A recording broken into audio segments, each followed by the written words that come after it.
밤이 가장 깊어지는 시간이 있습니다. 새벽 2시와 3시 사이 도시의 소음이 잦아들고 바람마저 숨을 죽이는 그 시간. 우리는 종종 이유도 모른 채 깨어나 천장을 바라보며 이름 붙일 수 없는 무언가를 느낍니다. 두려움이라고 하기엔 너무 아름답고 그리움이라고 하기엔 너무 낯선 그 감각. 마치 아주 오래전에 들었던 노래의 멜로디가 수면 위로 떠오르듯 우리의 기억 어딘가에서 흘러나오는 형상. 그 형상은 대개 물과 함께 옵니다.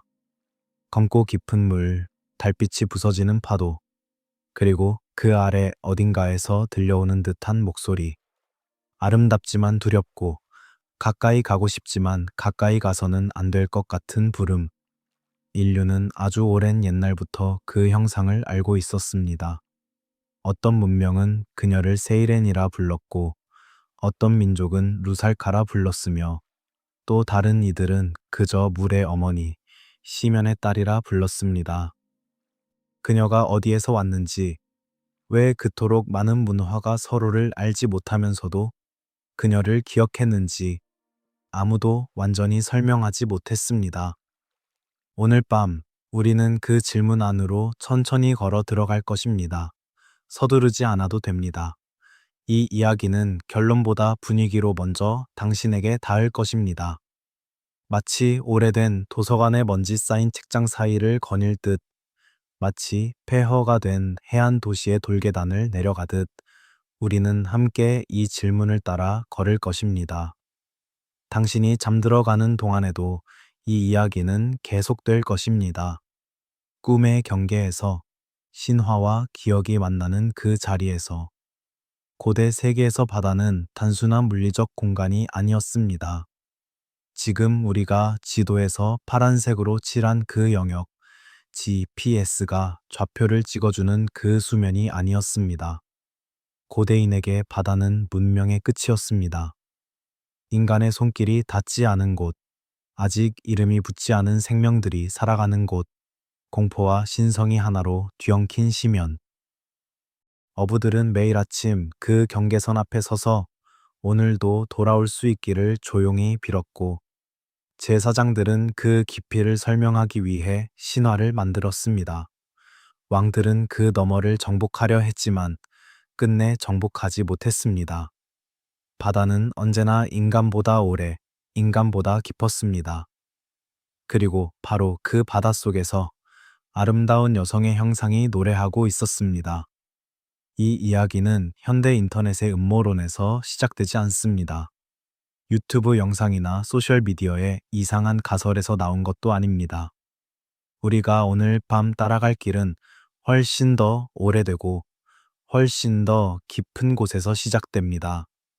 그것은 수천 년 된 성경 본문에서 제2성정이 유대 전승의 두꺼운 양피지에서 그리고 세계 각지의 해안가 민족들이 밤마다 아이들에게 들려주던 이야기에서 시작됩니다. 우리가 던질 질문은 단순하지만 그 울림은 깊습니다. 왜 서로 만나지 못한 문명들이 서로의 언어도 신도 역사도 알지 못했던 시대에 놀라울 만큼 비슷한 물의 여성 존재를 기억했는가? 그 기억은 어디에서 왔는가? 그것은 인간 심리의 보편적 산물인가? 아니면 우리가 신화라고 부르는 것들 가운데 일부는 파괴된 세계의 희미한 기억일지도 모른다는 가능성인가? 이 다큐멘터리가 여러분에게 하나의 확실한 답을 드릴 수는 없습니다. 그것은 이 이야기의 본질에 어긋납니다. 대신 우리는 세 개의 층위를 따라 함께 걸을 것입니다. 첫 번째 층위는 창세기와 에녹서라는 오래된 본문의 언어입니다. 두 번째 층위는 홍수 전후의 성경적 흔적들, 물이 지나간 자리에 남은 기억의 조각들입니다. 그리고 세 번째 층위는 세계 신화의 바다, 서로 다른 이름으로 불렸지만 놀라울 만큼 닮은 물의 여성 존재들의 세계입니다. 그 여정을 시작하기 전에 한 가지만 말씀드리고 싶습니다. 여성 네피림이라는 주제는 성경 본문에 직접적으로 자세하게 설명되어 있지 않습니다. 성경은 이 존재들에 대해 긴 설명을 남기지 않았습니다. 그래서 이후의 이야기는 두 가지 층위 위에 서 있습니다. 하나는 본문이 직접 말하는 것, 그리고 다른 하나는 본문의 침묵 속에서 자라난 해석의 질문들. 우리는 이 두 층위를 끝까지 구분하며 걸어갈 것입니다. 특정한 세부가 반복될 때 신화는 단순한 상상이 아니라 오래된 기억의 반향일 수도 있습니다. 이 문장이 오늘 밤 우리의 나침반이 될 것입니다. 자, 이제 눈을 감아도 좋습니다. 밤바다 냄새가 납니다. 파도가 돌 위에서 부서집니다. 저 멀리, 아주 멀리, 뭔가가 노래하는 것 같습니다. 들리시나요? 그 노래가 어디에서 오는지 우리는 함께 찾아볼 것입니다. 이야기는 아주 먼 옛날, 창세기가 기록되기도 전, 인류가 아직 문자를 갖지 못했던 시대, 혹은 문자보다 오래된 기억이 있었던 시대로부터 시작됩니다. 물은 그 이전부터 있었습니다. 창세기 1장은 말합니다. 땅이 혼돈하고 공허하며 어둠이 깊음 위에 있고 하나님의 영은 수면 위에 운행하고 있었다고. 가장 처음에 물이 있었습니다. 그리고 그 물 위에서 창조가 시작되었습니다. 물은 생명의 근원이었습니다. 동시에 그것은 아직 창조가 완성되지 않은 혼돈의 장소이기도 했습니다. 그 오래된 긴장, 물이 품고 있는 생명과 시면 사이의 긴장이 우리가 오늘 밤 따라갈 이야기의 첫 번째 호흡입니다. 숨을 깊이 들이마시고 천천히 내쉬세요. 파도 소리가 점점 가까워집니다. 창세기 6장은 짧습니다. 너무나 짧아서 처음 읽을 때는 그 안에 얼마나 많은 것이 담겨 있는지 알아차리기 어렵습니다. 단 4절. 그러나 그 4절 안에는 수천 년의 해석이 자라났고 오늘 밤 우리가 나누는 이 이야기도 그 짧은 문장들에서 시작됩니다. 이야기는 이렇게 시작됩니다. 사람이 땅 위에 번성하기 시작할 때에 그들에게서 딸들이 낳았다. 그리고 하나님의 아들들이 사람의 딸들의 아름다움을 보고 자기들이 좋아하는 모든 여자를 아내로 삼았다. 여기서 잠깐 멈추어야 합니다. 이 짧은 문장 속에는 지금 얼마나 많은 것들이 움직이고 있는지 느껴보아야 합니다. 사람의 딸들, 그들의 아름다움, 그리고 그 아름다움을 보고 취한 하나님의 아들들. 하나님의 아들들이라는 표현은 히브리어로 브네 헬로힘, 말 그대로 신의 아들들이라는 뜻입니다. 이 표현은 성경에서 드물게 사용되지만 사용될 때마다 보통의 인간이 아닌 존재들을 가리킵니다. 욥기에서 이 표현은 하나님 앞에 나아오는 천상적 존재들을 묘사합니다. 그렇다면 창세기 6장에서 이 존재들은 누구인가? 이 질문은 수천 년 동안 학자들과 신학자들, 랍비들과 교부들의 머릿속에서 잠들지 않았습니다. 이 물음에는 크게 두 가지 방향의 대답이 있어 왔습니다. 첫 번째는 이들을 천사적 존재, 즉 초자연적 존재로 보는 해석입니다. 이 해석은 에녹 1서, 희년서, 그리고 사해사본을 포함한 제2성경이 유대 문헌에서 강하게 지지되었으며 초기 기독교 저자들 가운데서도 상당수가 이 해석을 따랐습니다. 두 번째 해석은 이들을 셋의 경건한 후손과 가인의 타락한 후손 사이의 혼인으로 보는 것입니다. 이 해석은 주로 후기 기독교 신학에서 발전했습니다. 어느 해석이 옳은가? 이것은 우리가 오늘 밤 결정할 일이 아닙니다. 그러나 한 가지는 분명히 말할 수 있습니다. 고대 세계에서 이 본문을 읽은 많은 사람들은 이 존재들을 땅에 내려온 초자연적 존재들로 이해했습니다. 그리고 그 이해는 수천 년의 전승 속에서 강한 흐름을 만들어 왔습니다. 우리는 오늘 밤 그 흐름을 따라갈 것입니다. 그것이 절대적 결론이 아니라 오래된 해석 전통 중 하나라는 사실을 마음에 품고 사람의 딸들, 이 표현도 그냥 지나쳐서는 안 됩니다. 땅 위에 번성하기 시작한 인류, 그 사이에서 딸들이 태어났습니다. 아름다운 딸들이. 그 아름다움이 어떤 존재들의 눈에 들어왔고 그들은 그 아름다움을 취했습니다. 이 장면에서 우리가 느끼는 것은 무엇인가? 무언가 거대하고 두려운 것이 인간 세계로 내려왔다는 감각, 하늘과 땅 사이의 경계가 흔들렸다는 감각. 그것은 단순한 이야기가 아닙니다. 그것은 질서가 어긋나는 순간의 소리입니다. 그리고 그 결과로 태어난 존재들이 있었습니다. 네피림. 네피림이라는 단어는 히브리어 나팔에서 왔습니다. 쓰러지다, 쓰러뜨리다는 의미를 지닌 동사입니다. 그래서 네피림은 종종 쓰러뜨리는 자들, 다른 이들을 땅에 쓰러뜨리는 무시무시한 존재들로 해석됩니다. 우리가 흔히 떠올리는 거인이라는 번역은 이 존재들의 육체적 특징에만 집중하지만 원어의 울림은 그보다 훨씬 넓습니다. 그것은 존재론적 낯설m, 인간의 질서 밖에 있는 두려운 것들에 대한 이름입니다. 창세기 6장의 마지막 구절은 이 존재들을 이렇게 묘사합니다. 그들은 용사였으며 고대의 명성 있는 사람들이었다. 용사, 히브리어로 기보림. 이 단어는 단순한 힘이 아니라 전설적인 능력과 두려움을 주는 위력을 가진 존재들을 묘사합니다. 그리고 고대의 명성 있는 사람들이라는 표현, 이것은 이들이 오래도록 기억될 만한 이름을 남겼다는 뜻이기도 합니다. 혹은 반대로 읽으면 오래도록 사람들이 이야기할 수밖에 없었던 무언가가 그들 안에 있었다는 뜻이기도 합니다. 본문이 의도적으로 많은 것을 말하지 않는다는 사실을 주목하십시오. 창세기는 이 사건의 세부를 길게 설명하지 않습니다. 어떻게 하늘의 존재들이 땅에 내려왔는지, 그 결합이 어떤 방식으로 이루어졌는지, 네피림이 얼마나 많았는지, 그들이 어떤 삶을 살았는지, 성경은 이 모든 것을 침묵합니다. 그리고 바로 그 침묵이 수천 년 동안 인간의 상상과 해석을 자극해 왔습니다. 말하지 않은 것이 말한 것보다 더 크게 울리는 순간이 있습니다.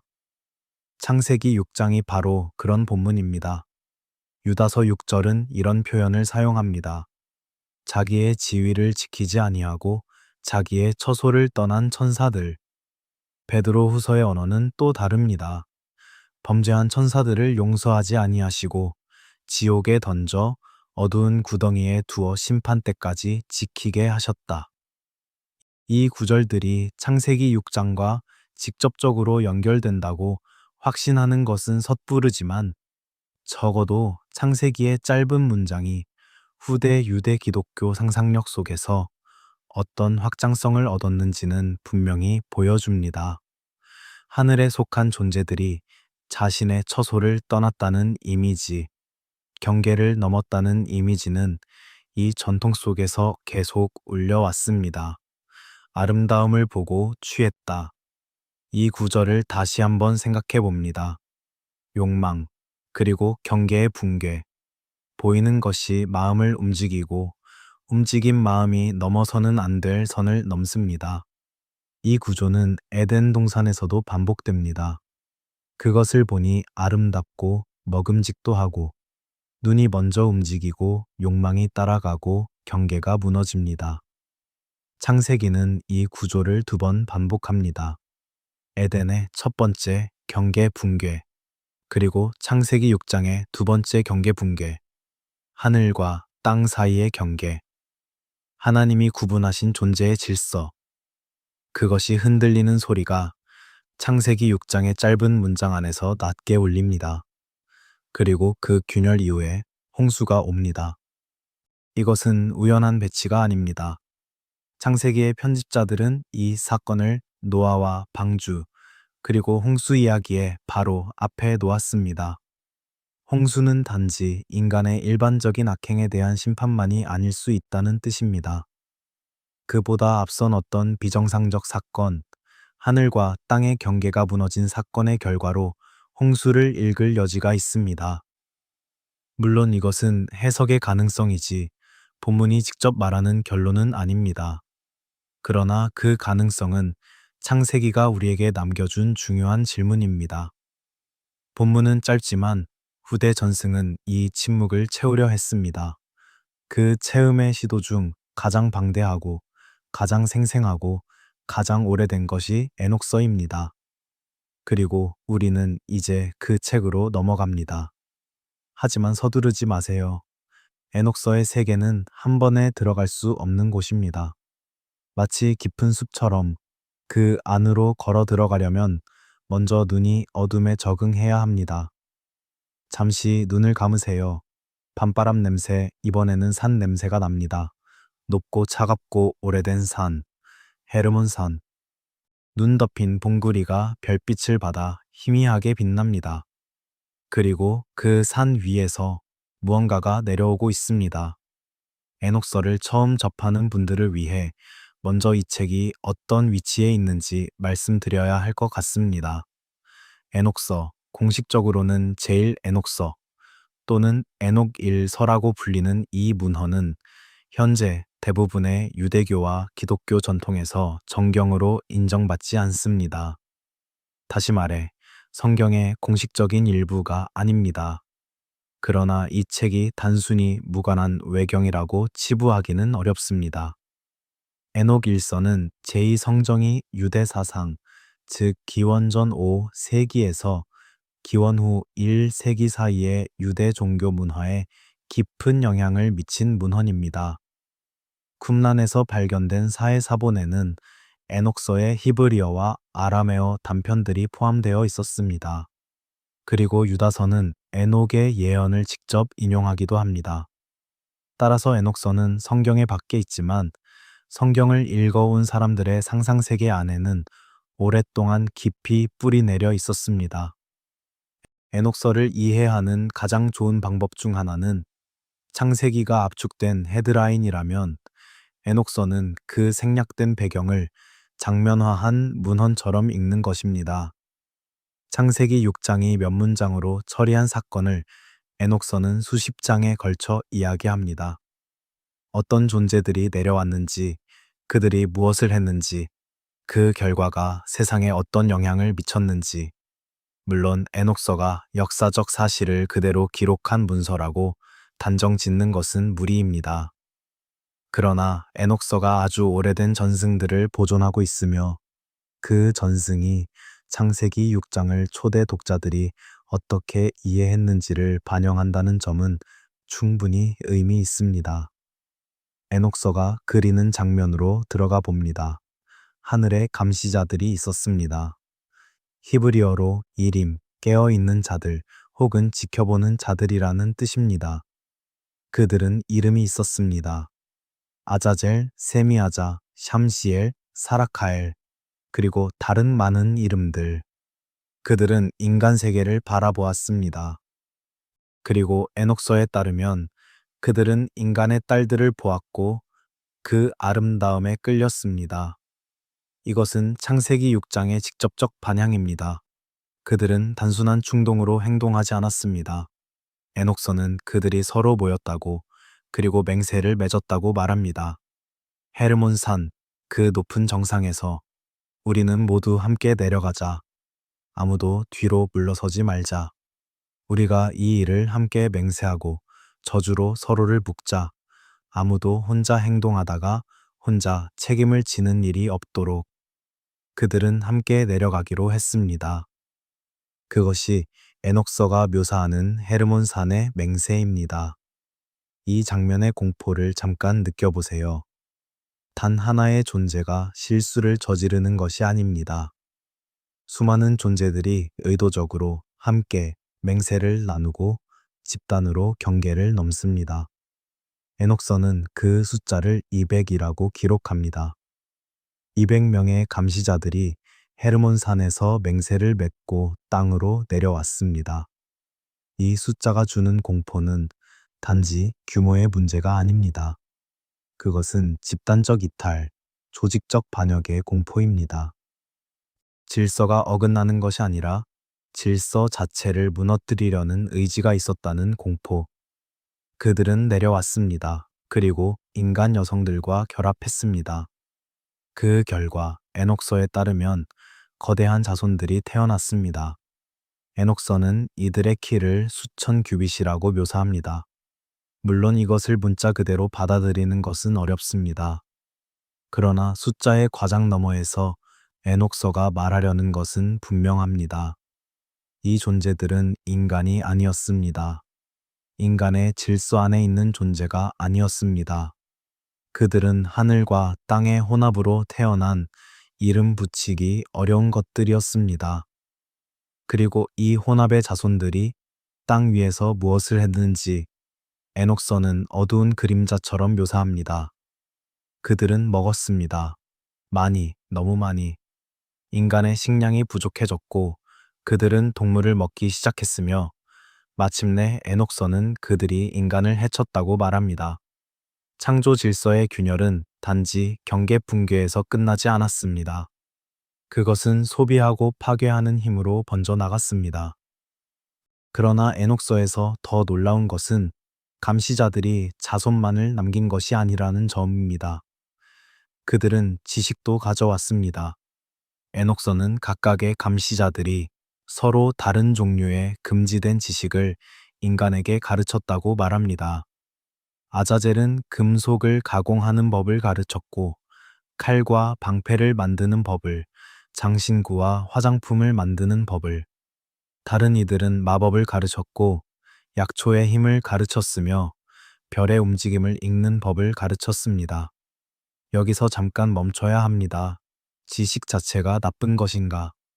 금속 가공이 별자리를 읽는 것이 식물의 약성을 아는 것이 왜 타락의 일부로 묘사되는가? 에녹서의 논리는 이렇습니다. 문제는 지식 자체가 아닙니다. 문제는 그 지식이 주어진 방식입니다. 인간이 스스로 발견하고 배울 준비가 되기 전에 경계를 넘은 존재들이 가져온 때 이른 계시, 그것이 문제입니다. 빛이 너무 빨리, 너무 강하게 들어오면 눈을 멀게 합니다. 에녹서가 말하는 타락은 바로 그런 종류의 것입니다. 그래서 에녹서의 세계에서 인간 문명은 갑자기 눈부시게 빛나기 시작했지만 동시에 그것은 파괴의 씨앗을 품고 있었습니다.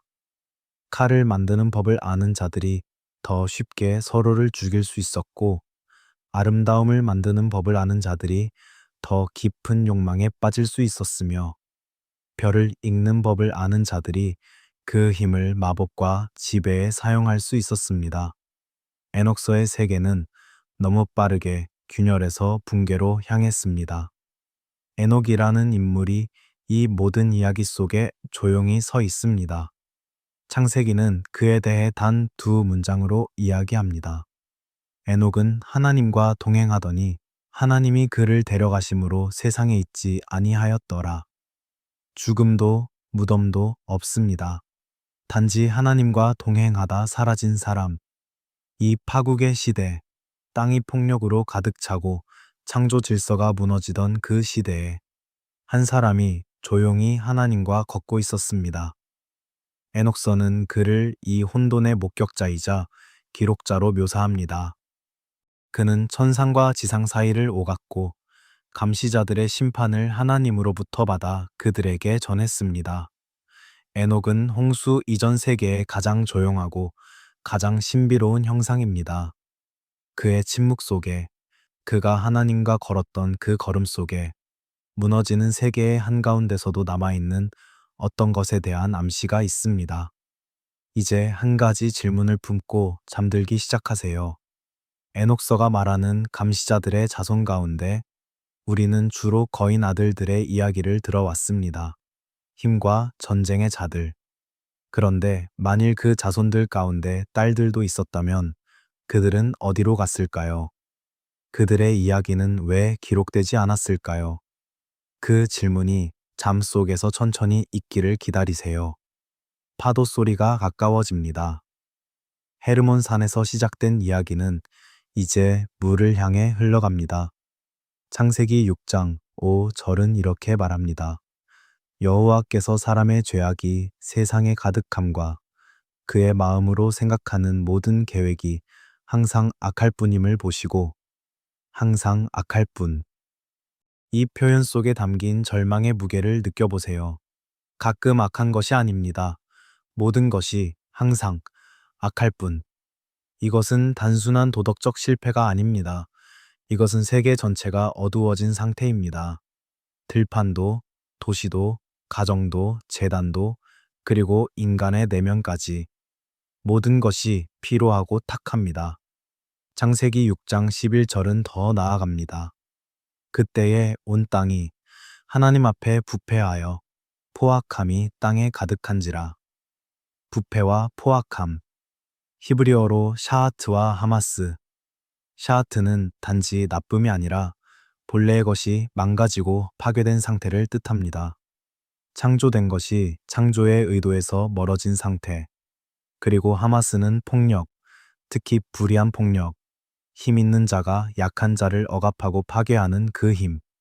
에녹서의 전승을 함께 읽으면 이 상태가 단지 인간의 내면적 선택의 결과만은 아닐 수 있음을 느끼게 됩니다. 감시자들이 가져온 금지된 지식, 그 지식으로 더 효율적으로 만들어진 무기들, 거인 자손들이 소비하고 파괴한 자원들, 그리고 그 모든 것이 만들어낸 세계. 에녹서의 상상 속에서 부패는 인간의 마음에서만 나온 것이 아니라 경계가 무너진 뒤 흘러들어 온 무언가와 함께 번졌습니다. 물론 이것을 사실적 역사 진술로 받아들일 수는 없습니다. 이것은 전승의 상상력입니다. 그러나 그 상상력이 오래된 것이며 광범위하게 공유된 것이라는 사실은 의미 있습니다. 하나님은 그 땅을 보셨습니다. 창세기는 말합니다. 하나님이 보시기에 땅이 부패하여 포악함이 가득하였더라. 하나님이 보셨습니다. 창조의 아침에 하나님이 보시기에 좋았더라고 말씀하셨던 그분이 이제 같은 땅을 보시며 부패를 보십니다. 그것이 얼마나 큰 슬픔인지 창세기는 우리에게 알려줍니다. 6절입니다. 여호와께서 땅 위에 사람 지으셨음을 한탄하사 마음에 근심하시고. 한탄, 근심. 하나님의 슬픔이 창세기 안에서 드물게 표면에 드러나는 순간 중 하나입니다. 그리고 그 슬픔 뒤에 결단이 옵니다. 홍수. 그러나 홍수를 이야기하기 전에 먼저 노아를 이야기해야 합니다. 노아는 이 모든 것의 한가운데 있었지만 그 세계에 속하지 않은 사람이었습니다. 창세기는 그를 의인이요 당대의 완전한 자라고 부릅니다. 완전한 자, 히브리어로 타밈. 이 단어는 흠 없음, 온전함을 뜻합니다. 그리고 몇몇 해석 전통에서는 특히 에녹서의 맥락에서는 이 단어가 단지 도덕적 완전함만을 가리키지 않는다고 읽기도 합니다. 계보의 온전함, 혼합되지 않은 인간성. 물론 이것은 해석 전통의 일부이며 성경이 직접 그 의미를 확정하지는 않습니다. 그러나 이 해석의 가능성은 창세기가 왜 노아를 홍수 전 세계에서 구별되는 인물로 제시하는지를 이해하는데 하나의 창을 열어줍니다. 노아는 방주를 지었습니다. 고페르 나무로. 아마도 지금의 우리가 상상하기 어려운 그 시대, 그가 왜 육지 한가운데서 배를 짓고 있는지 이해하지 못하는 세계 속에서 에녹서 전승은 노아가 자신이 태어날 때부터 특별한 모습을 지녔으며 그의 할아버지 에녹이 그에게 다가올 일을 예언했다고 말합니다. 노아는 알고 있었을 것입니다.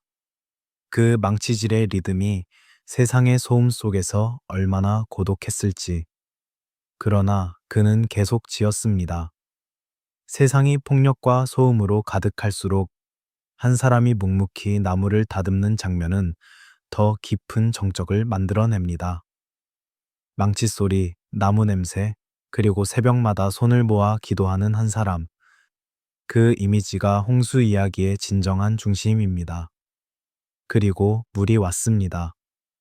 창세기의 묘사는 절제되어 있습니다. 큰 기품의 샘들이 터지고 하늘의 창문들이 열렸습니다. 이 두 이미지를 함께 보면 물은 두 방향에서 왔습니다. 아래에서 그리고 위에서. 땅 아래의 지하수, 하늘 위의 빗물, 창조에 처음에 분리되었던 물들이 다시 만나는 듯한 이미지. 그리고 그 사이에 있는 모든 것이 덮였습니다. 홍수는 단순히 많은 생명을 끝내는 재난이 아닙니다. 그것은 뒤틀린 창조를 씻어내는 행위입니다. 물은 창조의 첫 번째 날 이미 거기 있었고 생명을 낳던 요소였지만 이제는 심판의 수단이 됩니다. 그러나 그 심판 안에도 방주가 있었습니다. 물 위에 떠 있는 나무 상자, 생명의 가능성, 씻어냄이 완전한 말소가 아님을 그 방주가 보여줍니다. 창세기 본문은 여전히 절제되어 있습니다. 물이 차오르는 속도, 방주 안의 소리들, 밖에서 무슨 일이 일어나는지, 성경은 이 모든 것을 길게 묘사하지 않습니다. 오히려 그 절제가 더 큰 공포를 낳습니다. 말하지 않는 것이 더 깊은 여운을 남기기 때문입니다. 40일 밤낮으로 비가 왔습니다. 물은 온 땅을 덮었습니다. 높은 산들도 덮였습니다.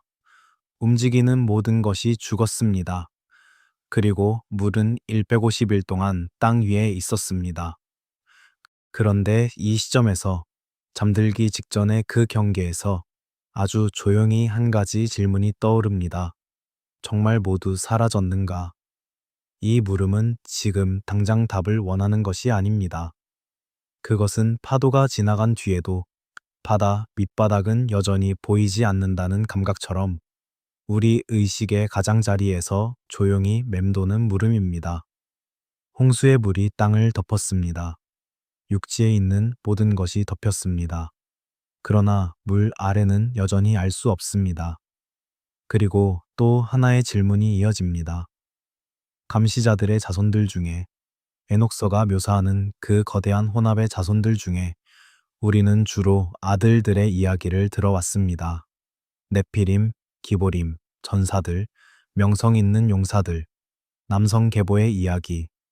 그런데 딸들의 이야기는 어디 있는가? 아들들의 이름은 남았지만 딸들의 운명은 기록되지 않았습니다. 이 침묵 앞에서 잠시 머물러 봅니다. 밤바다가 조용합니다.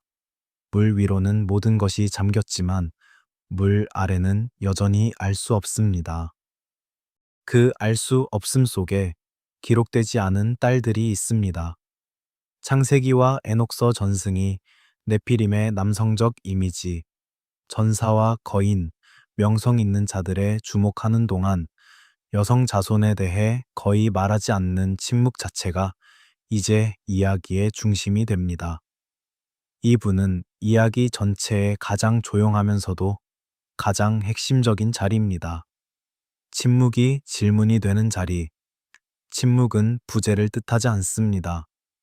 이 문장을 이 이야기의 중심 정서로 품어주세요. 고대 문헌이 어떤 존재를 자세히 기록하지 않았다고 해서 그 존재가 없었다고 결론 내릴 수는 없습니다. 역사 속에서 기록되지 않은 것들이 실제하지 않는 것들보다 훨씬 많습니다. 기록은 언제나 선택입니다. 무엇을 쓸지, 무엇을 남길지, 무엇을 침묵할지. 그리고 역사의 서판은 오랫동안, 아주 오랫동안 여성의 이야기에 대해 침묵해 왔습니다. 여기서 중요한 균형을 세워야 합니다. 성경 어디에도 여성 네피림이 인어가 되었다는 직접적인 구절은 없습니다. 에녹서에도 그런 명시적인 진술은 나오지 않습니다. 따라서 이후에 우리가 탐색할 연결들은 본문이 직접 말하는 사실이 아니라 본문의 빈자리와 후대 전승 사이에 가능한 연결을 살피는 해석의 시도입니다. 우리는 이 사실을 결코 잊지 않으면서 그럼에도 그 빈자리가 우리에게 무엇을 말하고 있는지 천천히 들어볼 것입니다. 감시자들이 인간 여성에게 끌렸다면 그 결합으로 태어난 자손 가운데 여성 계열은 어떤 방식으로 기억되었을까요? 남성 네피림이 땅 위에서 힘과 전쟁의 형상으로 기억되었다면 혹시 그 거울편에서 여성 네피림은 다른 형상으로 기억되지 않았을까요? 이것이 오늘 밤 우리가 조용히 따라갈 가설의 씨앗입니다. 남성 쪽 혼합 존재가 지상의 거대함, 힘, 전쟁으로 기억되었다면 여성 쪽 혼합 존재는 유혹과 음성, 아름다움과 경계성, 그리고 물의 형상으로 기억되었을 가능성이 있다는 것. 물론 이것은 가능성입니다. 반향입니다. 기억의 흔적일 수도 있는 무언가입니다. 해석적 가설입니다. 이 표현들을 마음에 담고 계속 나아갑니다. 이 가설이 왜 어떤 의미를 갖는지 생각해 보세요. 고대 세계에서 남성적 위협은 종종 직접적인 폭력의 형태로 이야기되었습니다. 거인, 전사, 정복자. 그러나 여성적 위협은 다른 방식으로 이야기되었습니다. 직접 공격하는 것이 아니라 다가오게 만드는 힘. 칼이 아니라 목소리. 강제가 아니라 유혹. 그 안으로 들어가게 만드는 아름다움. 이 대비는 단지 성별 고정관념의 반영이 아닙니다. 그것은 두 종류의 위협이 세계 안에서 어떻게 경험되고 기억되는지에 대한 오래된 이해입니다. 감시자들의 아버지들이 아름다움을 보고 경계를 넘었습니다. 그 아버지들의 딸들이 아름다움 자체가 되었다면 그 아름다움으로 인간의 경계를 무너뜨리는 존재가 되었다면 이 상상은 창세기 6장의 구조를 기이하게 반복합니다. 아버지들은 보고 취했고 딸들은 보이게 하고 오게 만들었습니다. 여성 존재가 물과 결부된다는 상징성도 이 맥락에서 생각해 볼 수 있습니다. 물은 탄생을 품습니다. 모든 생명은 물에서 나왔습니다. 그러나 물은 동시에 심연입니다. 깊이를 알 수 없는 것, 아래에 무엇이 있는지 보이지 않는 것. 물은 무의식의 상징입니다. 통제할 수 없는 것, 이성이 닿지 않는 영역. 물은 경계이기도 합니다. 삶과 죽음 사이, 아는 세계와 모르는 세계 사이의 그 선. 그리고 물은 유혹입니다.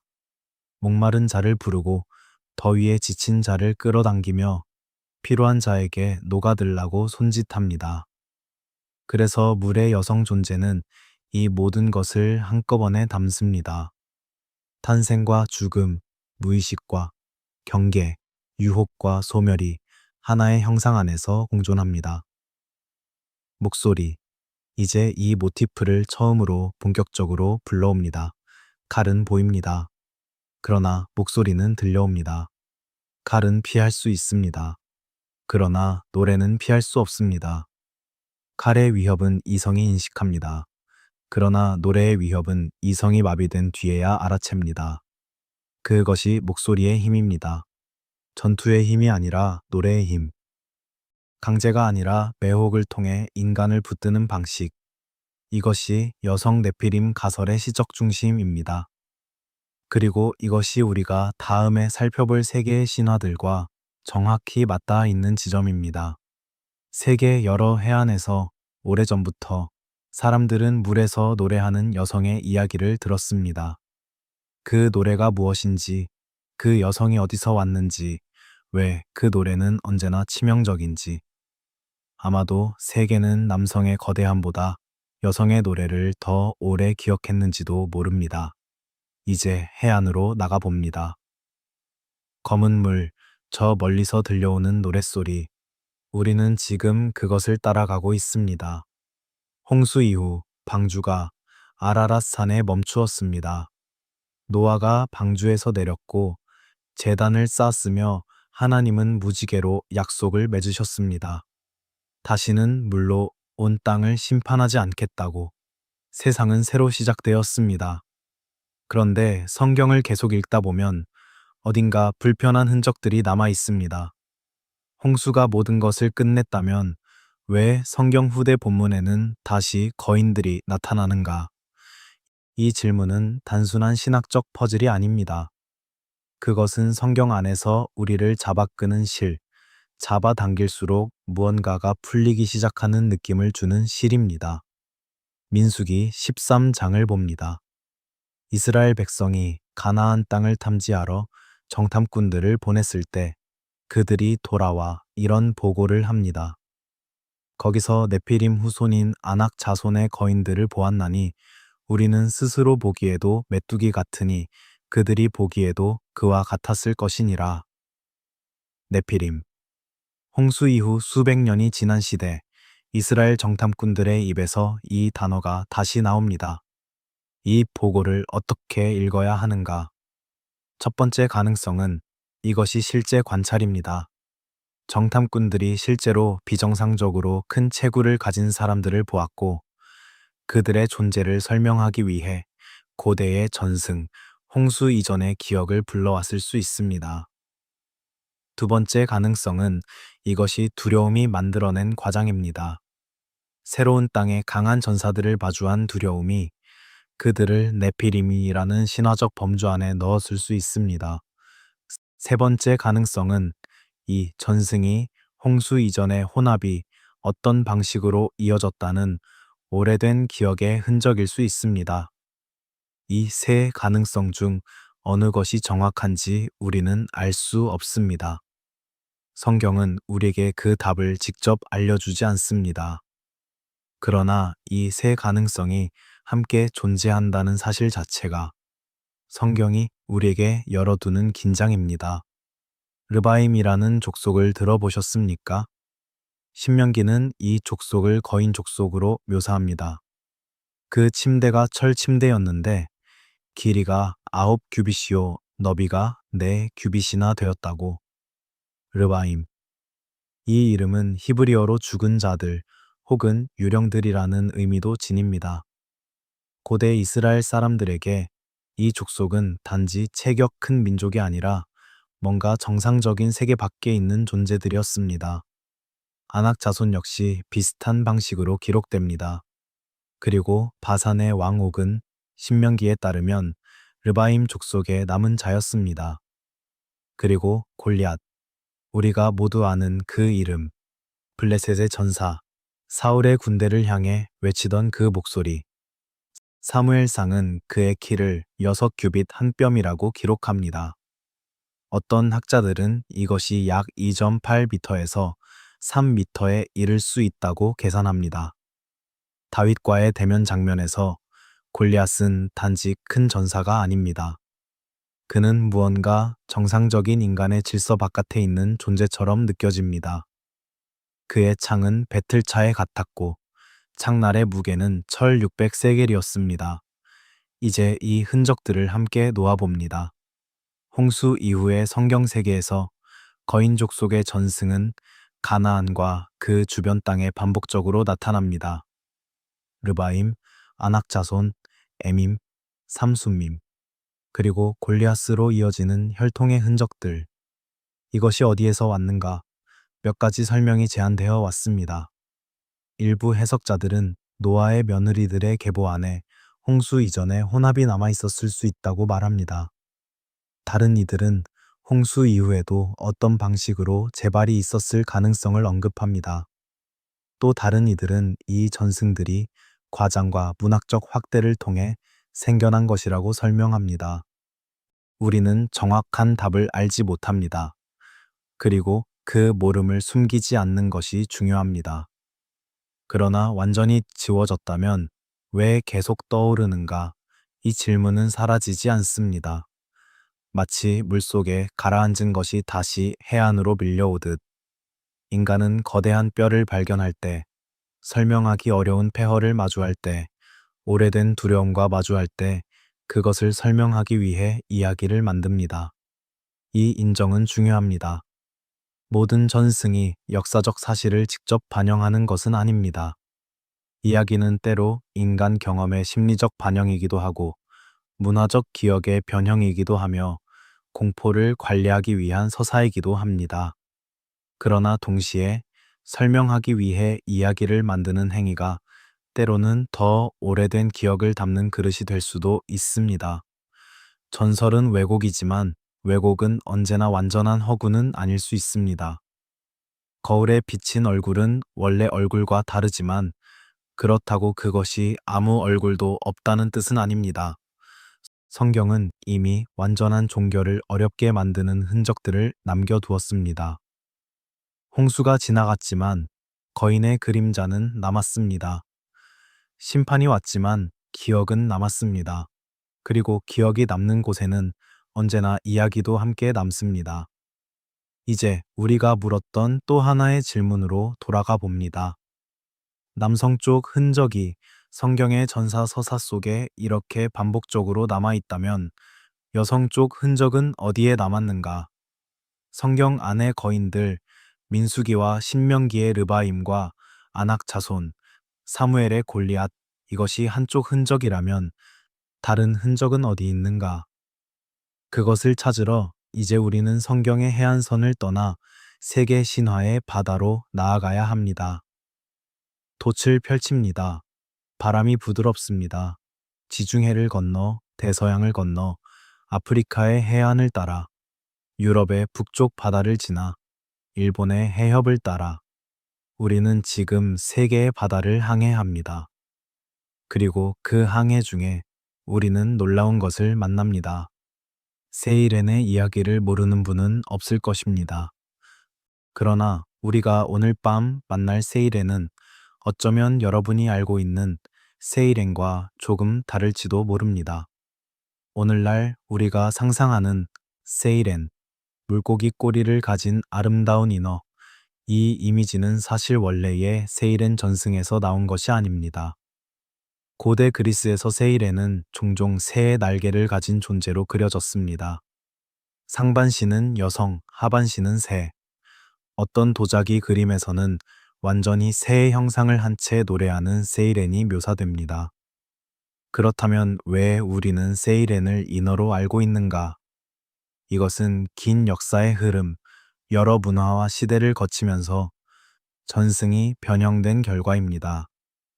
그러나 형태가 변해도 변하지 않은 것이 있습니다. 그것이 핵심입니다. 세이렌의 가장 본질적인 특징은 형태가 아닙니다. 그것은 기능입니다. 아름다운 노래로 인간의 의지를 마비시키는 힘. 호메로스의 오디세이아에서 세이렌의 장면을 떠올려 봅니다. 키르케가 오디시스에게 경고했습니다. 세이렌들이 노래하는 섬을 지날 때 귀를 막으라고. 오디시스는 선원들의 귀를 밀랍으로 막았지만 자신은 도시대에 묶인 채 그 노래를 듣고 싶어 했습니다. 그 결과는 유명합니다. 도시대에 묶인 채 몸부림치는 오디시스스, 자신을 풀어달라고 외치는 그 장면. 세이렌의 노래가 얼마나 강력한지, 지혜로운 연궁조차 묶여있지 않았다면 물에 뛰어들었을 것이라는 이야기. 세이렌의 노래가 무슨 내용인지 아십니까? 오디세이아에 따르면 그들은 듣는 자가 알고 싶어 하는 것을 노래했습니다.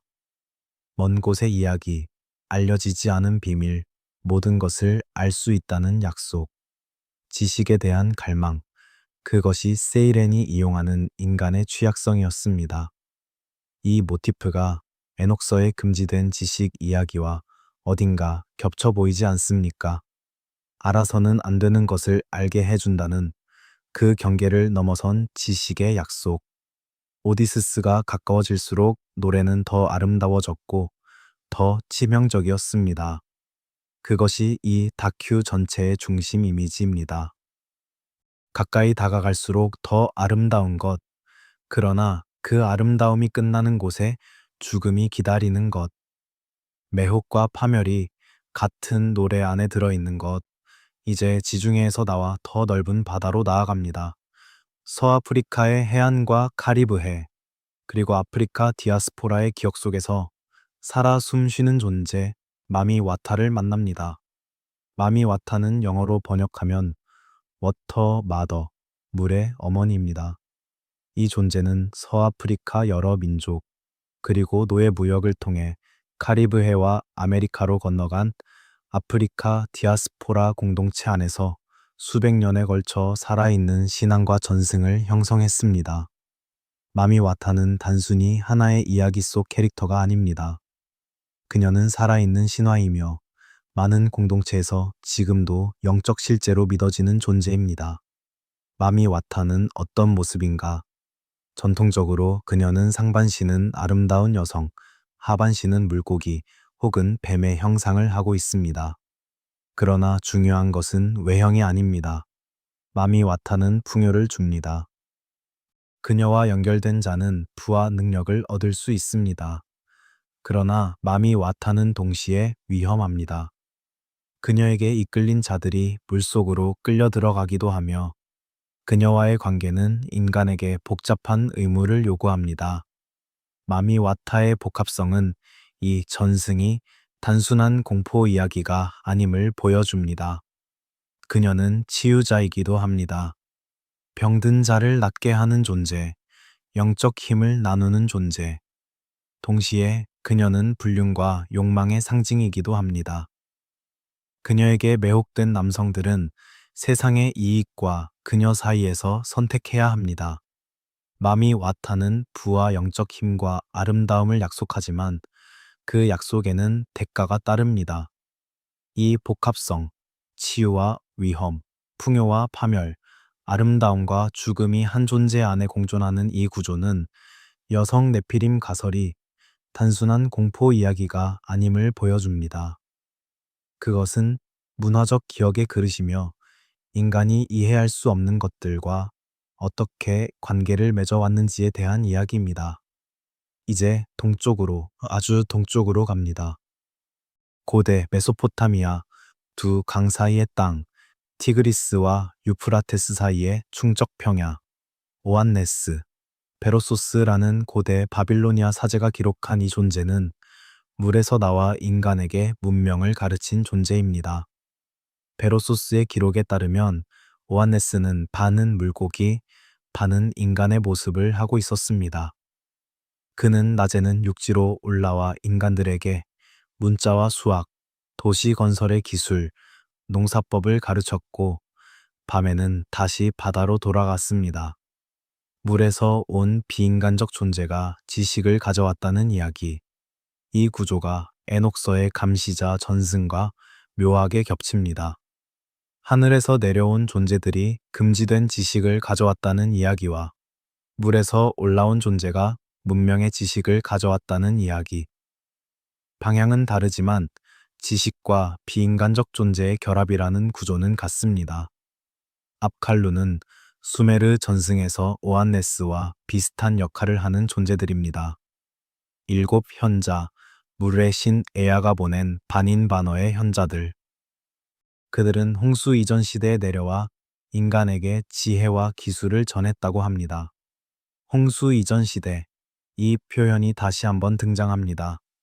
메소포타미아의 이 전승도 홍수 이전의 세계를 비인간적 존재들이 인간과 지식을 나누던 시대로 기억합니다. 이제 북쪽으로 슬라브 세계로 갑니다. 루살카. 이 이름은 여러 슬라브 문화에서 서로 조금씩 다른 방식으로 존재하지만 공통된 핵심이 있습니다. 젊은 여성의 영, 종종 물에서 익사한 자, 혹은 자연의 힘이 의인화된 존재, 그리고 언제나 물과 연결된 존재입니다. 루살카는 봄에 나타나 들판과 숲을 돌아다니며 때로는 남성들을 유혹해 물속으로 끌어들입니다. 러시아와 동유럽 민간 전승에서 루살카는 복잡한 존재입니다. 어떤 이야기에서 그녀는 단순히 무서운 존재가 아닙니다. 그녀는 슬프기도 합니다. 이루지 못한 사랑, 불행한 죽음, 완성되지 못한 삶의 슬픔이 그녀를 물가에 붙들어 놓습니다. 드보르자크의 오페라 루살카가 이 슬픔을 아름답게 담아냈습니다. 인간 남성을 사랑한 물의 정령이 목소리를 잃고 인간이 되려 하지만 결국 사랑도 인간성도 완전히 얻지 못한 채 물로 돌아가는 이야기. 이 슬픔의 구조는 경계의 존재가 어느 쪽에도 완전히 속하지 못하는 비극입니다. 일본 바다에서는 닌교를 만납니다. 이니어라고 쓰지만 일본의 닌교 전승은 서양의 이너 이미지와 많이 다릅니다. 닌교의 살을 먹으면 불로불사의 몸을 얻는다는 이야기가 있습니다. 800년을 산 비군이 야오 비쿠니는 어렸을 때 닌교의 살을 먹고 늙지 않게 되었다는 전설이 있습니다. 그러나 영원한 삶은 축복이 아니었습니다. 모든 사람이 죽어가는 동안 홀로 살아남은 그 슬픔, 영생의 저주, 이 모티프도 경계를 넘은 존재에게 주어지는 비극의 다른 얼굴입니다. 켈트의 바다에서는 셀키를 만납니다. 스코틀랜드와 아일랜드, 오크니 제도와 셰틀랜드 제도의 전승 속에서 살아가는 셀키는 바다에서는 물개이지만 육지에서는 인간으로 변할 수 있는 존재입니다. 셀키 이야기의 대부분은 슬픕니다. 어부가 셀키 여성의 물가에 가죽을 숨기면 그녀는 바다로 돌아갈 수 없게 됩니다. 그리고 그 여성은 인간의 아내가 되지만 언제나 바다를 그리워합니다. 아이들을 낳고 인간의 삶을 살지만 눈은 언제나 수평선을 향해 있습니다. 그리고 어느 날 가죽을 찾으면 그녀는 돌아갑니다.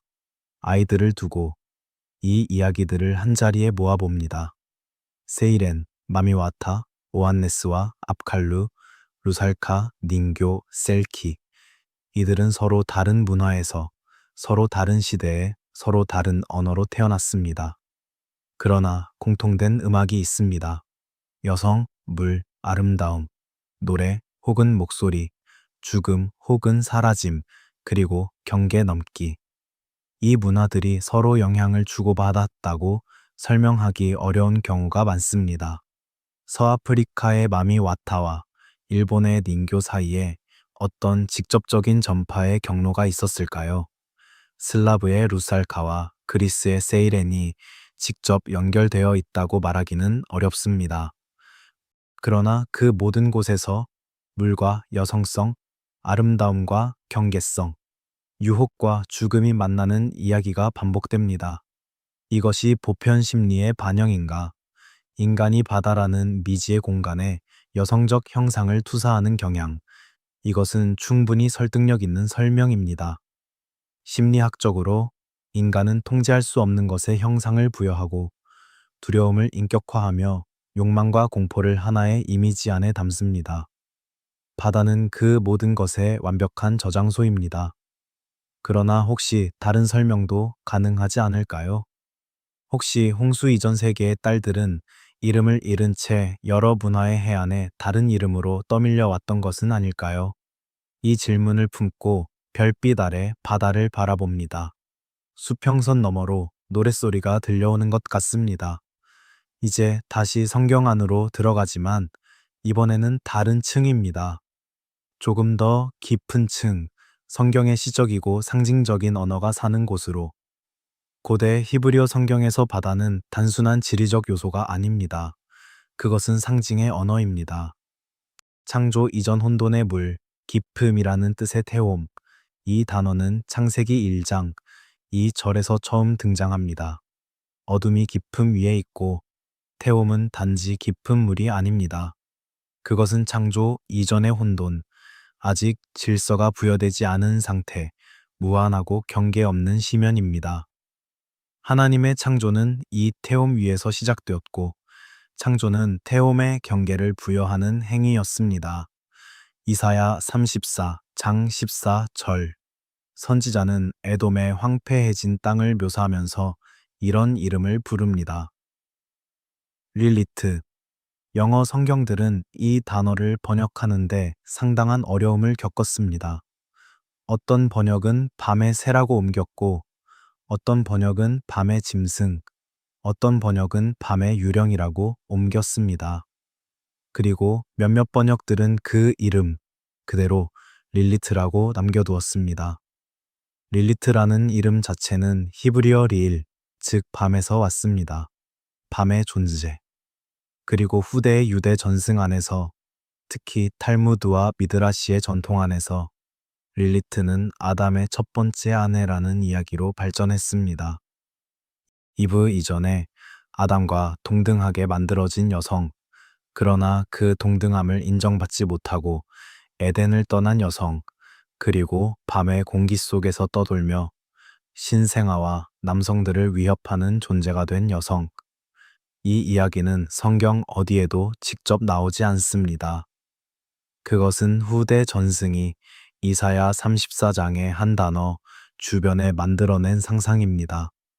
그러나 그 상상이 흥미로운 것은 그것이 이사야의 이미지와 만나는 방식 때문입니다. 황폐해진 땅, 밤의 존재, 야성적이고 길들여지지 않은 여성의 형상. 이것이 에덴의 정원과 대비될 때 그 그림자의 의미는 더 깊어집니다. 릴리트를 곧바로 네피림 딸들과 연결시키는 것은 무리입니다. 그것은 성경도 에녹서도 말하지 않는 것입니다. 그러나 이 전승이 무엇을 보여주는가는 의미 있습니다. 유대 상상력 안에서 통제 불가능한 여성적 야성, 인간의 질서 밖에 있는 여성 존재, 밤과 광야와 경계의 공간에 사는 여성의 형상은 오래도록 살아 있었습니다. 히브리어 탄닌을 생각해 봅니다. 이 단어는 성경에서 여러 방식으로 번역됩니다. 바다 괴물, 용, 거대한 물뱀, 악어. 창세기 1장 21절에서 하나님은 큰 바다 짐승들을 창조하셨다고 기록되어 있는데 일부 번역에서는 이것을 탄닌으로 읽습니다. 이사야 27장 1절은 말합니다. 바다뱀, 달아나는 뱀, 리워야단과 구불구불한 뱀 리워야단을 징계하시며 바다 용을 죽이시리라. 리워야단, 즉 레비아단은 탄닌과 함께 성경 안에서 바다의 두려운 힘을 상징합니다. 욥기 41장으로 갑니다. 하나님이 욥에게 말씀하시는 장면에서 레비아단에 대한 긴 묘사가 나옵니다. 네가 낚시로 리워야단을 낚을 수 있겠느냐? 그 입에는 무시무시한 이빨이 있고 그 몸에서는 불꽃이 나온다. 그 목에는 힘이 있고 두려움이 그 앞에 달린다. 이것을 단순히 문학적 은유라고 읽어야 할까요? 아니면 고대인이 실제적 실제감으로 받아들인 무언가였을까요? 이 긴장은 우리가 결론 내릴 수 없는 것입니다. 그러나 고대인의 상상 속에서 시면이 인격적 공포를 띄었다는 사실은 이 본문이 분명히 우리에게 알려주는 것입니다. 바다는 언제나 아직 끝나지 않은 것들의 장소였습니다. 인간의 이해가 멈추는 곳, 지도가 끝나는 곳, 두려움이 이름을 얻는 곳. 그 바다의 깊은 곳에 성경은 거대한 것들이 산다고 말합니다. 그리고 하나님만이 그것들의 주인이심을 선포합니다. 홍수의 심판이 육지를 휩쓸었어도 바다의 깊은 곳은 다른 의미로 남아 있습니다. 이것은 문학적이고 신학적인 상상입니다. 성경이 직접 말하는 결론이 아닙니다. 그러나 이 상상 안에서 바다는 단순한 지리적 공간이 아니라 아직 완전히 청소되지 않은 기억의 공간처럼 느껴집니다. 밤, 물, 여성, 유혹, 혼돈. 이 상징들이 이사야와 욥기의 이미지 속에서 은은하게 포개집니다. 릴리트는 밤의 존재이고 레비아단은 바다의 존재이며 탄니는 깊음의 존재입니다. 이 모든 것들이 창조의 질서 바깥에 있거나 창조의 질서가 완전히 장악하지 못한 영역에 있습니다. 그리고 하나님의 심판은 언젠가 이 모든 것을 종결할 것이라고 성경은 말합니다. 이사야 27장 1절처럼 그 날에 여호와께서 그의 견고하고 크고 강한 칼로 날랜 뱀, 리워야단 곧 구불구불한 뱀 리워야단을 벌하시며 바다에 있는 용을 죽이시리라. 바다는 기억합니다. 육지는 잊어도 바다는 되풀이에서 밀려오며 오래된 형상을 해안에 남깁니다. 폭풍이 지나가고 나면 깊은 바다에서 올라온 것들이 해안에 흩어져 있습니다. 누가 가져왔는지 모를 것들, 어디서 왔는지 알 수 없는 것들. 그렇다면 세계의 해안마다 반복되는 그녀들은 단지 상상의 딸들이었을까요? 아니면 시면이 보존한 기억의 딸들이었을까요? 이 질문과 함께 이제 우리는 이 오랜 여정의 마지막 고지로 올라갑니다. 우리는 지금까지 많은 층위를 지나왔습니다.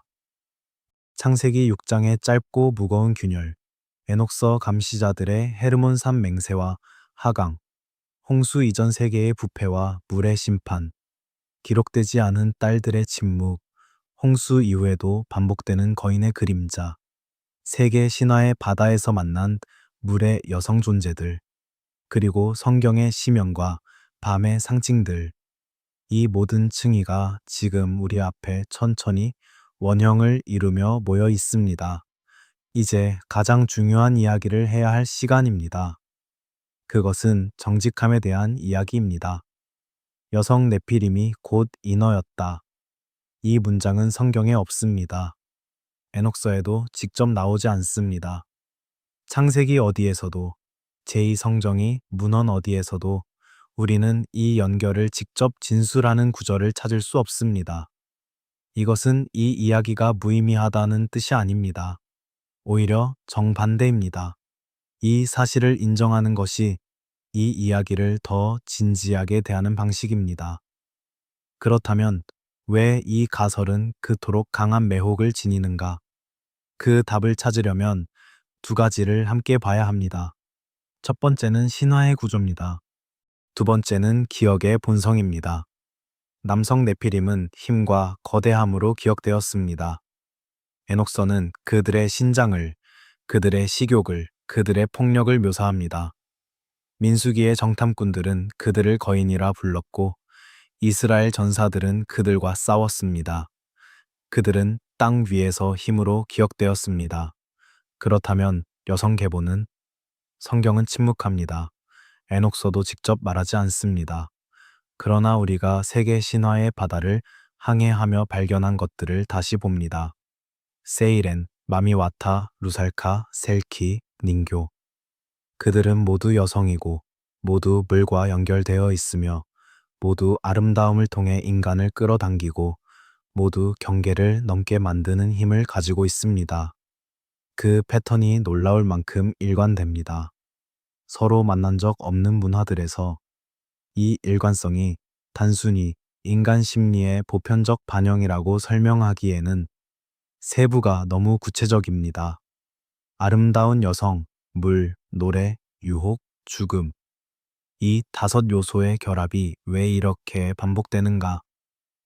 고대 세계에서 여성적 위협은 종종 직접 폭력이 아닌 매혹과 흡인의 형태로 이야기되었습니다. 이것은 성별에 대한 고정관념이기도 하지만 동시에 다른 종류의 공포에 대한 인식이기도 합니다. 볼 수 있고 피할 수 있는 위협과 이미 끌려 들어가 있을 때야 비로소 알아챌 수 있는 위협. 그 두 번째 종류의 공포에 인류는 언제나 여성의 얼굴을 부여해 왔습니다. 그리고 그 공포가 물과 만날 때 그것은 특별한 형상을 얻습니다. 물은 경계입니다. 삶과 죽음의 경계, 아는 세계와 모르는 세계의 경계. 물은 무의식입니다. 이성이 닿지 않는 곳, 꿈이 사는 곳. 물은 기원입니다. 우리 모두가 물에서 나왔습니다. 그리고 물은 귀환입니다. 많은 문화에서 죽은 자들은 강을 건너 저 세계로 갑니다. 물의 여성 존재는 이 모든 것의 형상화입니다. 아름답지만 경계에 있고 매혹적이지만 치명적이며 근원처럼 느껴지지만 소멸을 향해 이끕니다. 이 형상이 왜 이렇게 강하게, 이렇게 광범위하게 반복되는가? 심리학적 설명은 설득력이 있습니다. 인간은 이해할 수 없는 것에 형상을 부여합니다. 바다의 두려움에 여성의 얼굴을 붙이는 것은 그 두려움을 이야기로 관리하는 방식입니다. 이 설명을 완전히 부정할 이유는 없습니다. 그것은 신화 형성의 중요한 메커니즘입니다. 그러나 기억 가설도 조용히, 그러나 완전히 무시될 수 없는 방식으로 남아 있습니다. 서로 멀리 떨어진 문화들의 반복되는 세부, 특히 아름다움, 물, 노래, 죽음, 경계성의 결합은 단순히 인간 심리의 보편적 작동만으로 완전히 설명되지 않는다고 느끼는 이들이 있습니다. 이 느낌을 증명할 방법은 없습니다. 그러나 그 느낌을 가지는 것이 터무니없다라고 말하기도 어렵습니다. 신화와 기억은 때때로 같은 장소를 다른 이름으로 부르는지도 모릅니다.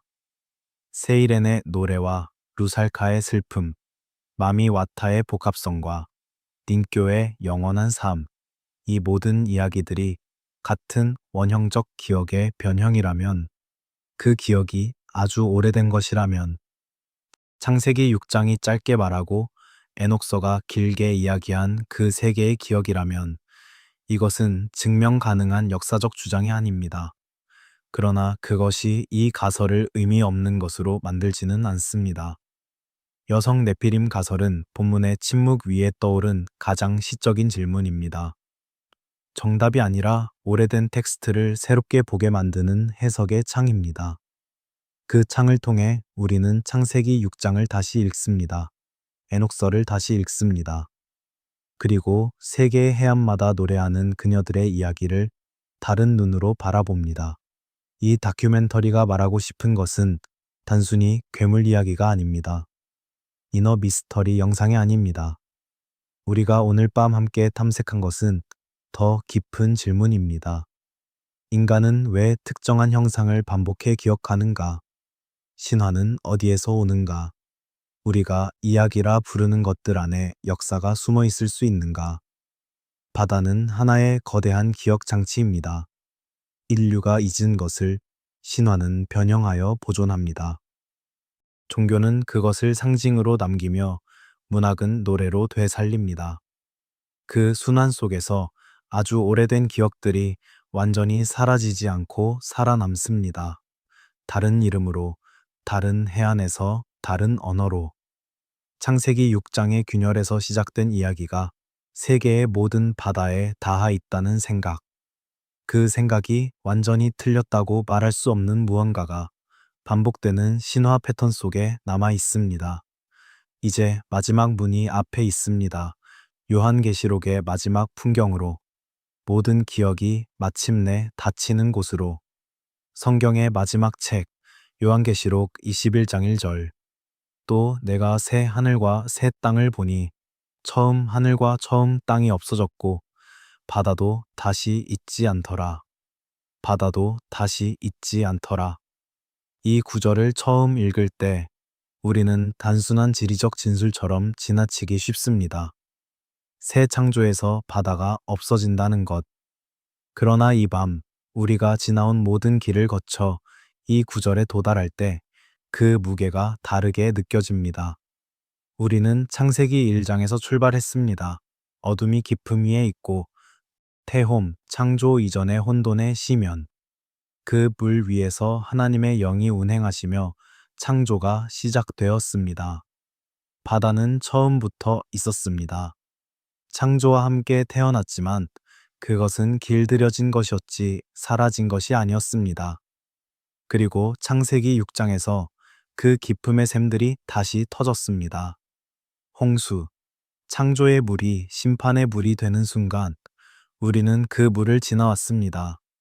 우리는 바닷속에서 노래하는 그녀들을 만났습니다. 세이렌, 마미와타, 루살카, 닌교, 셀키. 그리고 성경 안에서 바다의 두려움, 레비아단과 탄닌, 릴리트와 시면을 만났습니다. 그 모든 것들이 이제 요한계시록 21장 1절에서 마주합니다. 바다도 다시 있지 않더라. 바다가 사라진다는 것은 단순한 풍경의 변화가 아닙니다. 그것은 창세기 1장의 태홈이 완전히 사라지는 사건입니다. 혼돈의 씨앗이, 시면의 가능성이, 길들여지지 않은 두려움의 공간이 마침내 닫힙니다. 성경 전체에서 바다가 지닌 다층적 의미들이 이 한 구절 안에서 조용히 봉합됩니다. 창조 이전의 혼돈, 인간이 통제하지 못하는 시면, 괴물의 거처, 민족들의 소란, 두려움과 경계의 공간. 이 모든 이미지들이 새 창조에서는 더 이상 필요하지 않습니다. 요한계시록 21장 4절은 말합니다. 모든 눈물을 그 눈에서 닦아주시니 다시는 사망이 없고 애통하는 것이나 곡하는 것이나 아픈 것이 다시 있지 아니하리니 처음 것들이 다 지나갔음이러라. 처음 것들이 지나갔음이러라. 이 표현이 포함하는 것은 무엇인가? 창세기부터 지금까지 우리가 지나온 모든 것들, 균열과 홍수, 기억과 신화, 노래하는 그녀들과 바다의 두려움, 그 모든 처음 것들이 지나갑니다. 만일 천부 원고의 해석처럼 바다가 홍수 이전 타락 세계의 잔향과 연결된 공간이라면 새 창조에서 바다가 사라진다는 것은 단순한 풍경 변화가 아닙니다. 그것은 오래된 문이 마침내 닫히는 사건입니다. 창세기 6장에서 열린 균열이 요한계시록 21장에서 완전히 봉합됩니다. 경계가 무너진 세계의 기억이 새 창조의 완전한 질서 안에서 더 이상 필요하지 않게 됩니다. 이것이 반드시 여성 네피림 전승의 종결을 뜻한다고 본문이 직접 말하지는 않습니다. 그러나 그렇게 읽을 때 오래된 공포와 유혹의 바다가 평안 속으로 사라지는 이 장면은 놀라울 만큼 시적으로 완성됩니다. 이제 처음의 질문으로 돌아옵니다. 왜 인간은 늘 같은 존재를 기억했는가? 혹시 우리는 역사적 사건의 정확한 사진이 아니라 심판받은 세계의 흐릿한 실루엣을 물결 너머로 전해받았던 것은 아닐까요? 수천 년의 파도가 같은 이야기를 해안에 밀어 올렸다면 그 이야기에는 귀 기울일 가치가 있습니다. 물의 여성 존재들은 이 결말에서 더 이상 단순한 괴물이 아닙니다. 그들은 잊히지 않은 질문입니다. 금지된 경계를 넘은 세계에 대한 인류의 오래된 불안입니다. 아름다움과 파멸이 같은 목소리로 들릴 수 있다는 사실의 상징입니다. 그리고 어쩌면 그 노래를 더 이상 듣지 않아도 되는 세계를 향한 오랜 갈망의 형상이기도 합니다. 수면 위를 비추는 달빛이 있습니다. 파도가 천천히 돌 위에서 숨을 쉽니다. 그리고 저 멀리, 아주 멀리 노랫소리가 희미해집니다. 가까이 가고 싶지 않습니다. 그냥 이대로 들으면 됩니다. 이미 귀를 막을 필요가 없습니다. 왜냐하면 그 노래가 끝나고 있기 때문입니다. 천천히, 아주 천천히. 오늘 밤 우리가 함께 걸어온 길을 잠시 돌아봅니다. 창세기의 짧은 균열에서 시작했습니다. 에녹서의 헤르몬산 맹세를 들었습니다. 홍수 이전 세계의 부패를 느꼈습니다. 기록되지 않은 딸들의 침묵 앞에 섰습니다. 민수기와 골리앗의 흔적을 더듬었습니다. 세계의 바다에서 세이렌과 마미와타와 루살카를 만났습니다. 성경의 시면, 레비아단과 릴리트의 그림자를 지나왔습니다. 그리고 지금 새 창조의 고요한 해안에 서 있습니다. 우리는 여전히 창세기의 짧은 구절을 완전히 이해하지 못했습니다. 에녹서와 세계 신화의 반향을 모두 설명하지도 못했습니다. 그러나 이해하지 못한 것들이 곧 무의미한 것은 아닙니다. 오히려 그 모름이 우리를 계속 묻게 만들고, 계속 듣게 만들고, 계속 오래된 텍스트를 새로운 눈으로 읽게 만듭니다. 무엇이 신화이고 무엇이 기억인지 완전히 구분할 수 없어도 반복되는 형상은 언제나 무언가를 말하고 있습니다. 수천 년의 파도가 같은 이야기를 밀어 올렸다면 그 이야기에는 귀 기울일 가치가 있습니다.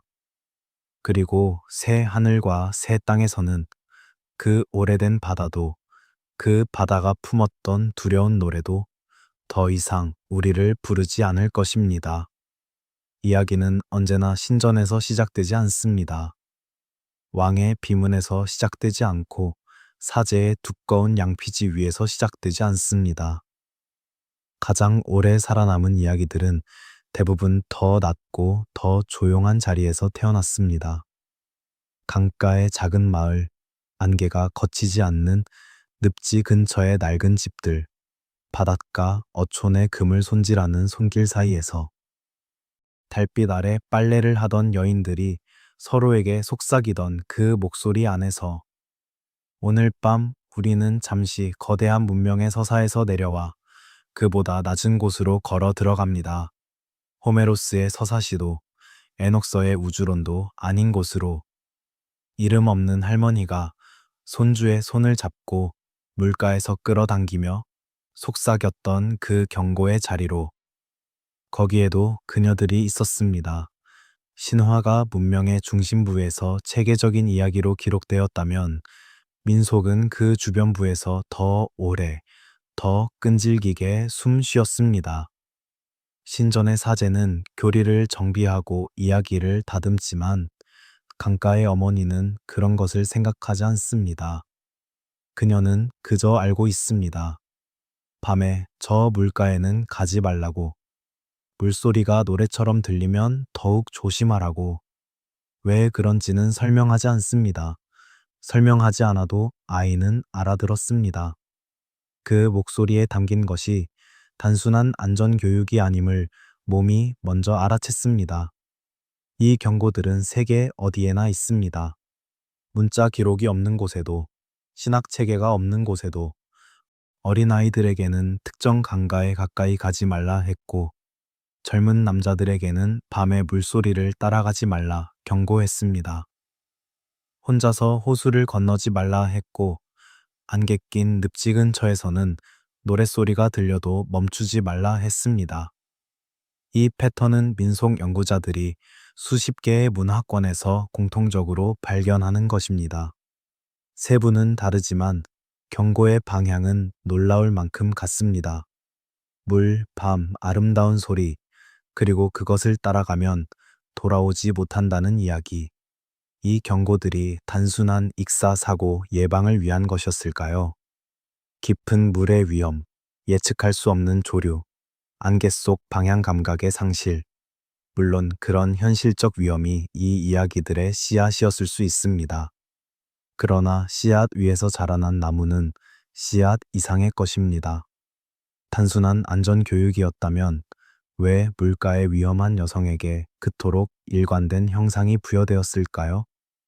왜 그녀는 언제나 아름다웠고, 왜 항상 노래를 불렀으며, 왜 그 아름다움과 노래가 경고의 중심에 있었을까요? 위험은 추하거나 무섭게 생긴 것만이 아니라는 사실을 인류는 이미 알고 있었습니다. 가장 치명적인 것이 때로 가장 아름다운 형태로 온다는 것을. 그래서 경고는 단순히 조심하라가 아니었습니다. 아름다워 보여도 따라가지 말라. 노래가 좋아 보여도 멈추지 말라. 당기는 느낌이 들수록 더 빨리 돌아오라. 이 경고의 구조 속에는 오래된 지혜가 있습니다. 민속 속 물의 여성 존재가 어떤 모습으로 나타나는지 생각해 봅니다. 그녀는 노래하고 있습니다. 조용히, 때로는 슬프게, 아니면 웁니다. 강가에 혼자 앉아 울고 있습니다. 혹은 물가에서 긴 머리를 빗고 있습니다. 이 세 장면이 전 세계 민속 속 물의 여성 존재들에게 놀랍도록 반복됩니다. 독일의 로렐라이는 라인강 절벽 위에서 머리를 빗으며 노래했고, 슬라브의 루살카는 강가에서 울었으며, 켈트의 반시는 죽음을 예고하는 구슬픈 울음소리로 밤을 가득 채웠습니다.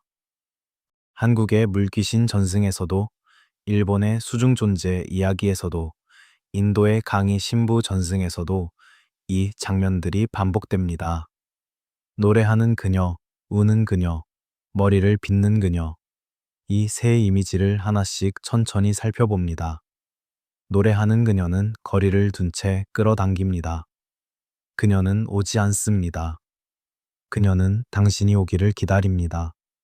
그 노래는 채워지지 않은 무언가에 대한 약속처럼 들립니다.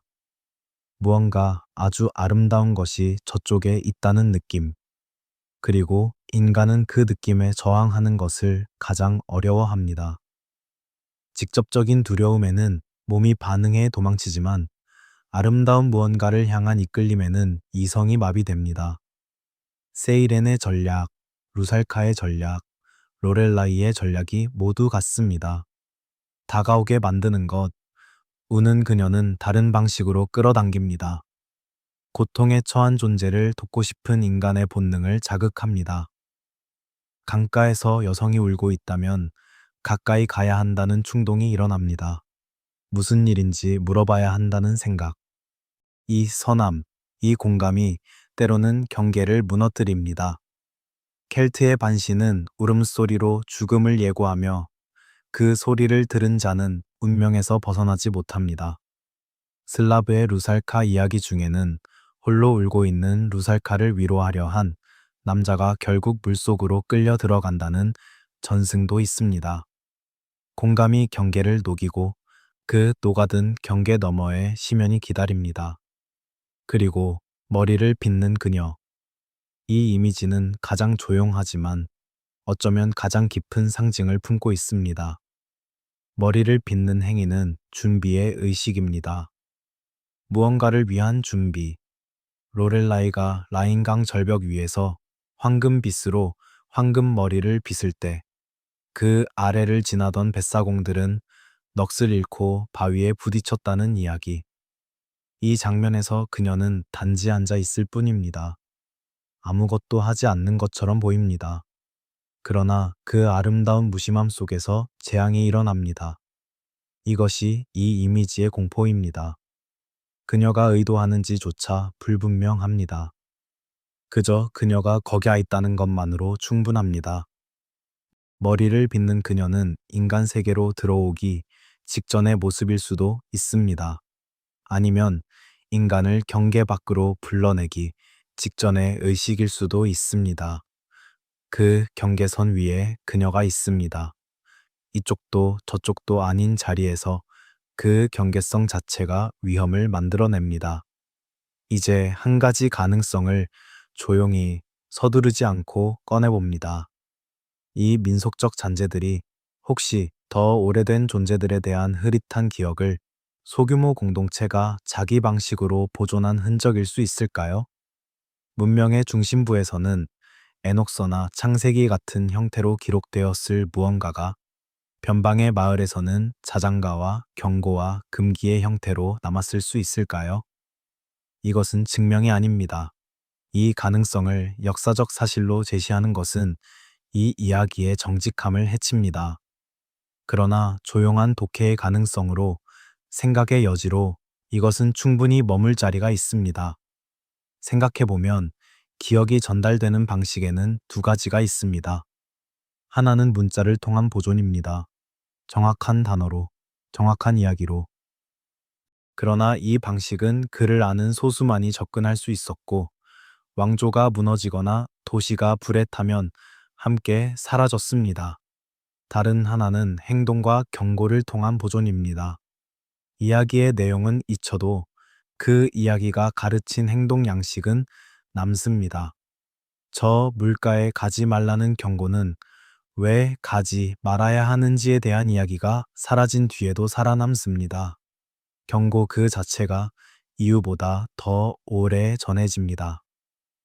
그렇다면 세계 각지의 마을들이 수천 년 동안 물가의 위험한 여성에 대해 경고해 온 것은 한때 존재했던 더 크고 명확한 이야기의 메아리일 수 있습니다. 그 이야기가 무엇이었는지는 잊혔지만 그 이야기가 남긴 두려움은 남았습니다. 두려움이 경고가 되고 경고가 금기가 되며 금기가 민속이 됩니다. 그 과정에서 원래의 이야기는 점점 작아지고 변형되지만 사라지지는 않습니다. 민속은 언제나 현실의 위험과 초자연적 상상력이 겹쳐 있는 장소입니다. 깊은 물의 위험, 갑작스러운 조류와 소용돌이, 안개 속에서 방향을 잃는 공포, 고독한 밤의 취약함, 낯선 아름다움에 끌리는 인간의 본성, 실종에 대한 공동체의 두려움, 이 모든 것들이 물의 여인 서사 속에 녹아들 수 있었습니다. 어느 마을에서 젊은 남자가 강에서 익사했을 때 그 이유를 설명하기 위해 이야기가 만들어집니다. 물의 정령이 끌어당겼다고, 아름다운 여성의 노래를 따라갔다고.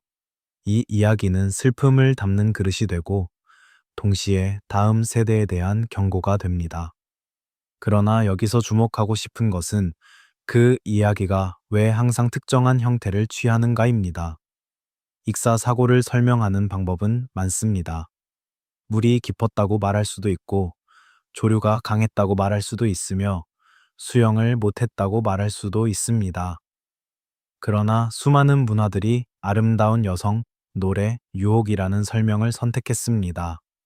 왜 이 형태인가? 이 질문이 민속의 표면 아래에서 계속 울립니다. 조선시대 문헌에도 물귀신 이야기는 등장합니다.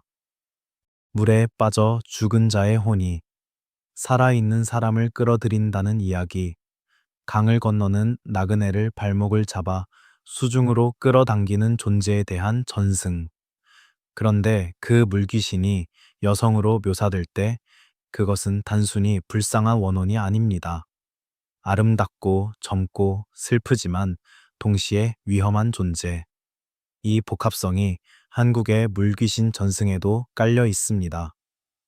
북유럽의 닉시, 독일어로 닉스라고도 불리는 이 존재는 강과 호수에 사는 정령입니다. 때로는 아름다운 여성으로, 때로는 노래하는 소년으로, 때로는 늙은 남성으로도 나타나지만 가장 널리 알려진 형태는 역시 물가에서 기다리는 아름다운 여성입니다. 닉시는 유혹하고 물속으로 데려가고 때로는 그 물속이 다른 아름다운 세계라는 환상을 보여주기도 합니다.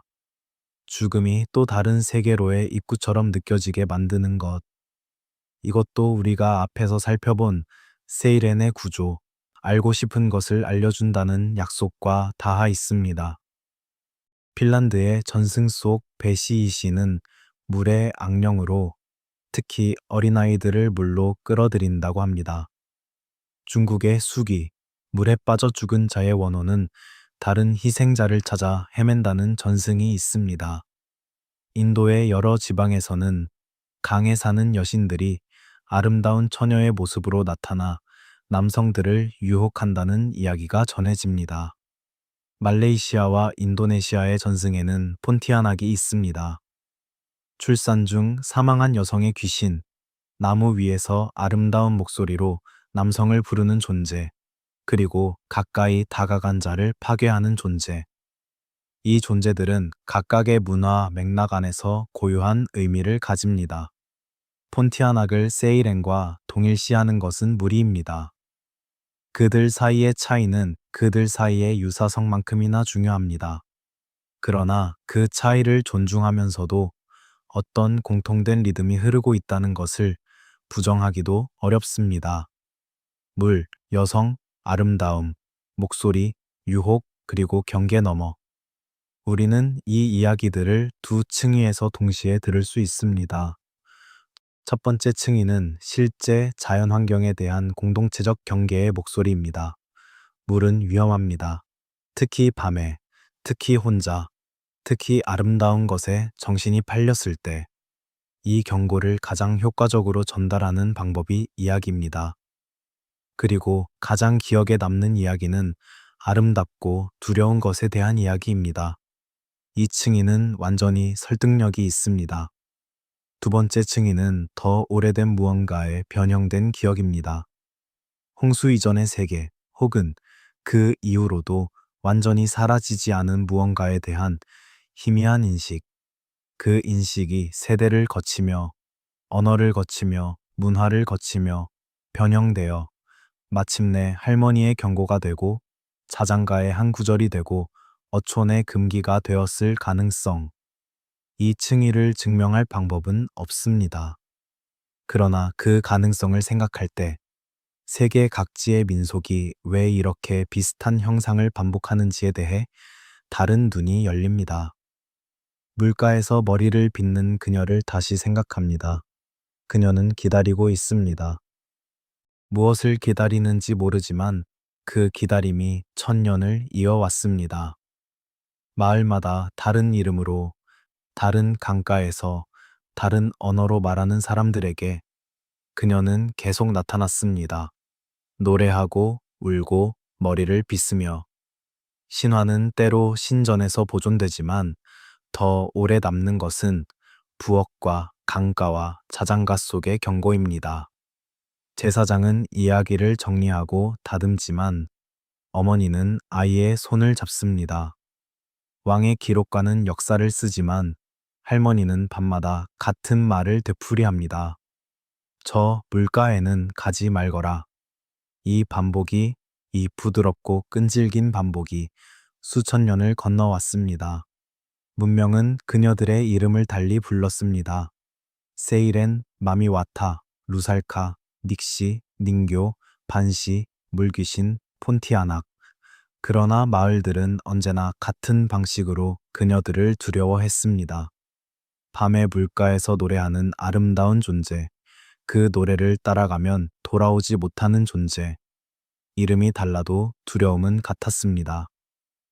그리고 두려움이 같다는 것은 그 두려움의 근원도 어딘가 같은 곳을 가리키고 있을지 모른다는 이야기입니다. 달빛이 강물 위에서 흔들립니다. 어디선가 빨래를 두드리는 소리가 멀리서 들려오다 멈춥니다. 그리고 그 정적 속에서 아주 조용히 무언가가 노래하는 것 같습니다. 이 밤, 물가에는 가지 마세요. 이것으로 오늘 밤의 이야기를 마칩니다. 이 긴 여정을 함께 해주셔서 감사합니다. 신화와 성경, 기억과 상상이 교차하는 이 조용한 탐구가 여러분의 밤을 조금 더 깊고 풍요롭게 만들었기를 바랍니다. 이런 이야기들이 더 있습니다. 성경의 침묵이 품은 질문들, 고대 문헌의 행간에 숨어있는 형상들, 세계 신화가 공유하는 오래된 기억들. 이 채널을 구독하시면 앞으로도 이런 역사 속 이야기들을 먼저 만나실 수 있습니다. 멤버십 후원은 더 깊은 탐구를 가능하게 해주는 소중한 힘이 됩니다. 오늘 밤 편안하게 쉬세요. 파도 소리가 멀어집니다. 달빛이 수면에서 흔들립니다. 그리고 바다는 아직은 기억합니다.